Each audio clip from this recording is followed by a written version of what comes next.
Muy buenas noches a todos. Estamos en un nuevo análisis de noticias de la Resistencia. Pequeños fragmentos que estamos haciendo algunos días por twitch.tv barra la guión bajo resistencia. Nos pueden seguir ahí la gente que nos está viendo por Twitch ahora mismo. Y hoy justamente traemos una noticia de último momento de la Argentina en la cual una jueza ordenó suspender la ley del aborto en Chaco y hemos visto repercusiones desde el ministro de Salud diciendo que la justicia le está quitando derechos a las mujeres, ya hemos visto los colectivos feministas expresar y justamente tenemos acá a Horacio Justo, el cual con sus estudios y conocimientos que puede tener de abogacía y demás cuestiones nos va a explicar un poco qué es lo que está pasando y qué es esto de que una jueza ordenó suspender la ley de aborto en Chaco. Bueno, vamos a empezar por parte, porque claramente, como se ha mostrado, la hegemonía progresista tiene una tendencia a titular de una forma.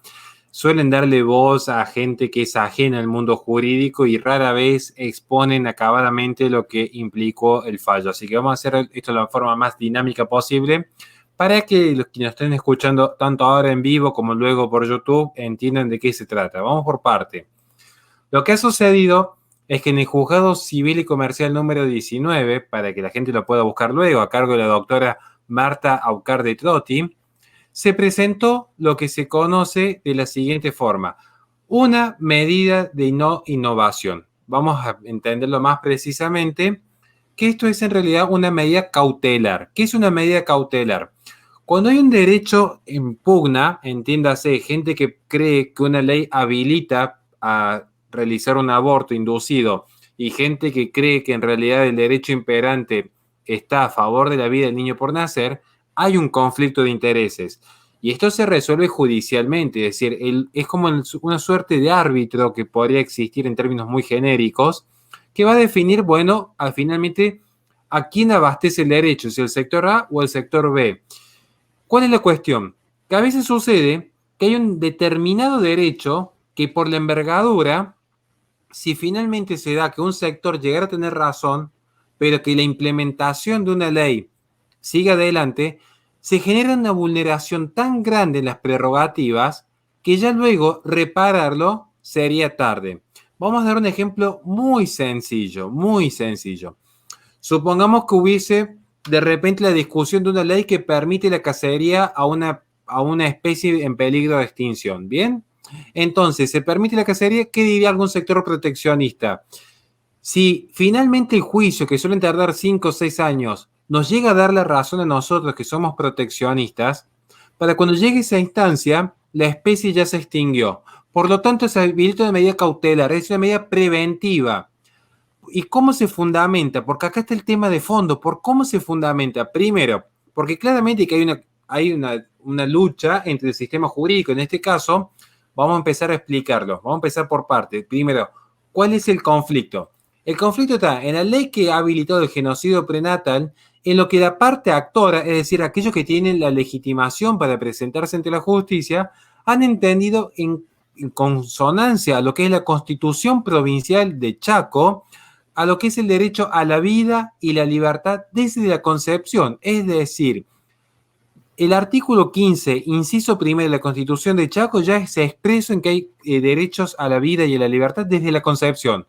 Además que luego han invocado lo que es un tratado de jerarquía constitucional como el Pacto de San José de Costa Rica, digamos. Entonces, a su vez, se legitima también en el artículo primero de la ley 26061, que es la ley de protección integral de los derechos de los niños, las niñas y adolescentes, en donde también se hace una mención expresa de que todo niño es un ser humano desde el momento de la concepción y hasta los 18 años de edad. Es decir, claramente que una ley como la que se aprobó en diciembre del 2020 está en total contraste a lo que es la legislación provincial, nacional e internacional con jerarquía constitucional en Argentina. Entonces, primer requisito para esta medida cautelar es que existe lo que se conoce en el mundo jurídico como verosimilitud en el derecho. Ejemplo gráfico: supongamos que yo estoy manejando a 180 kilómetros por hora y lo atropello a Nicolás y le rompo su automóvil. Y él estaba bien estacionado. Habría una vulneración a su derecho de propiedad. Y aunque no haya una sentencia firme, a claras luces, se nota que hay una vulneración a su derecho, aun cuando no haya una sentencia, ya hay una verosimilitud, es decir, un parecido. Parece ser que si uno siguiera el debate jurídico a fondo, llegaría a la misma conclusión a prima facie que hay cuando se ve la situación. Bueno, esto es lo que está sucediendo en Chaco. Y a su vez hay otro requisito, si en realidad si bien son tres requisitos, que es verosimilitud del derecho, peligro de demora y la contracautela está bastante discutida en el mundo jurídico actualmente, porque no todos pueden pagar y financiar una medida cautelar. Y esto implicaría denegar el acceso a la justicia. Esto luego, Nico, va a hacer una aclaración respecto a la gente humilde que ha presentado este recurso. Volvamos a la segunda característica que necesita tener justamente estas medidas cautelares. Y en este caso es una medida específica de no innovación, digamos, es decir, que no es que se rechaza la ley, sino que lo que se suspende ni siquiera es la ley, lo que se suspende es la aplicación de la ley. Hay que ser cuidadoso con los términos, porque la ley sigue siendo vigente, pero la aplicación de la ley es lo que se ha suspendido. ¿Se entiende?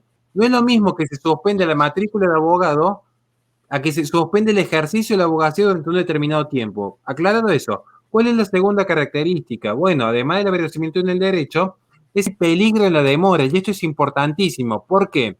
Porque si fuese una discusión patrimonial, de hecho, los intereses judiciales son altísimos. Creo que es un 2% más de la tasa pasiva del Banco Central, para que se vean, son intereses muy altos. Entonces, si es una discusión patrimonial, no habría ningún problema con la demora, a grandes rasgos, salvo un empleado que viva en el día a día. En general, discusiones patrimoniales, hasta los propios abogados llegan a acuerdos con los clientes para poder sostener el juicio en los años. Pero ¿qué sucede? Esto también está explicitado en el fundamento de que da la doctora al momento de dar su sentencia. Que una sola vida que se pierda por la aplicación de esta ley ya generaría una vulneración tan grande que es imposible de retroceder en el tiempo. Es decir, una vez que se perdió la vida, no hay forma de traerla de vuelta al mundo. Entonces, hay un peligro en la demora. ¿Por qué? Porque mientras más tiempo se sostenga esta ley del aborto, como la titula Infobae, más vidas se van a perder, más daños irreparables, porque hay daños que son reparables. Bueno, acá sería un daño irreparable, la vida perdió. Entonces, esto es muy complejo de explicar. He tratado de explicar una sentencia de 9 páginas en 2 palabras, citando las leyes más importantes, y espero haber sido lo más claro, porque insisto, acá se ha conjugado lo que es la Declaración Americana de los Derechos del Hombre, la Declaración Universal de los Derechos Humanos, la Convención Americana de Derechos Humanos, la Convención sobre los Derechos del Niño, más toda la legislación interna, muestran que hay verosimilitud. Entonces, esta medida cautelar procede claramente, procede por el peligro de la demora y por la verosimilitud en el derecho, porque justamente es muy alto el riesgo de aplicar esta ley. Gente inocente que no va a ver la luz del sol por un mero capricho de una agencia política financiada internacionalmente. Espero haber sido claro. Sí, y a mí me gustaría también aclarar en esta cuestión que siempre vos, Horacio, principalmente has sido de los primeros que ha dicho que el aborto en el caso de la Argentina, de los primeros poderes que han hecho para aplicarlo ha sido el Poder Judicial. Cabe recordar que en Chaco el fallo FAL hasta el 2019 no estaba tomado en cuenta, la justicia se mantenía en su oposición, igual que en Córdoba, hasta que fueron presionados por diversos grupos que tuvieron que un poco ceder en esta cuestión. Ahora sí, Lion, si querés, que vi que ahí que te bajaste el micrófono. No, me pareció perfecto todo lo que dijeron, me parece que es muy completo. Creo que este tipo de cosas van a seguir pasando porque Argentina es un país pro vida históricamente, entonces me parece que este tipo de problemas se van a encontrar más seguidos que, si es lo que creen desde Buenos Aires y demás, porque esto viene promovido más que nada por Buenos Aires, el interior generalmente es pro vida, entonces me parece que no sé cómo tomarlo, o sea, creo que está bueno que termine pasando esto, pero como dice Horacio, no es que se dejó de la ley sigue vigente y demás, lo que no se puede hacer es aplicarla, entonces parece un tema medio complicado, es algo más de un tecnicismo jurídico que otra cosa, pero bueno, Pero igual mientras que... es interesante lo que has dicho ahí, Lajon Chupe. Perdón que te interrumpa No, justo, pero está es muy perfecto. interesante porque, ¿qué sucede? Si uno ve el fundamento del fallo, el primer fundamento jurídico es un fundamento foral. Entiéndase, al primer ordenamiento que acuden, es a la Constitución provincial, para que no se pueda aplicar la ley dentro de lo que es el territorio federal de Chaco. ¿Y por qué digo esto? Porque sería interesante verlo, si al menos nosotros que estamos en Córdoba, que yo conozco la Constitución de Córdoba, también se expresa la visión de que la vida del hombre comienza desde la concepción. Entonces sería como un antecedente muy interesante si se plantea la misma actuación judicial en esta provincia. Habría que revisar el resto de las constituciones, pero en general las constituciones en esta etapa de constitucionalismo provincial supieron reconocer que los derechos comienzan de la concepción en forma expresa. La Constitución nacional también, pero lo hace a través de los tratados internacionales, no en su letra primigenia.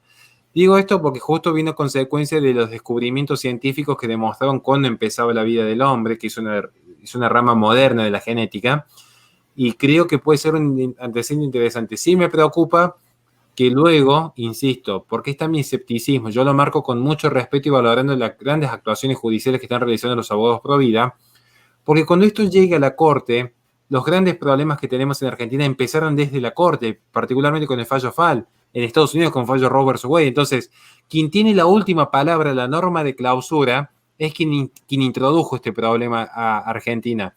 Por eso yo creo que es un método paliativo. Tengo mi escepticismo de dónde estará la solución en última instancia. Pero bueno, a Dios rogando y con el mazo dando, es cuestión de seguir trabajando y ver qué sucederá a futuro.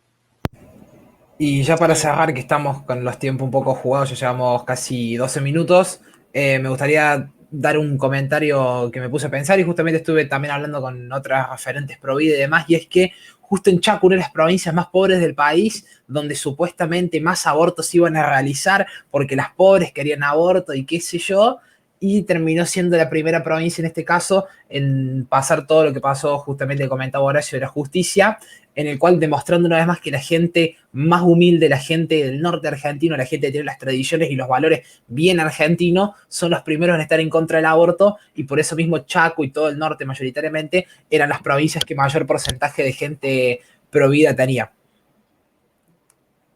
Lion, si querés, que justo te corte, creo.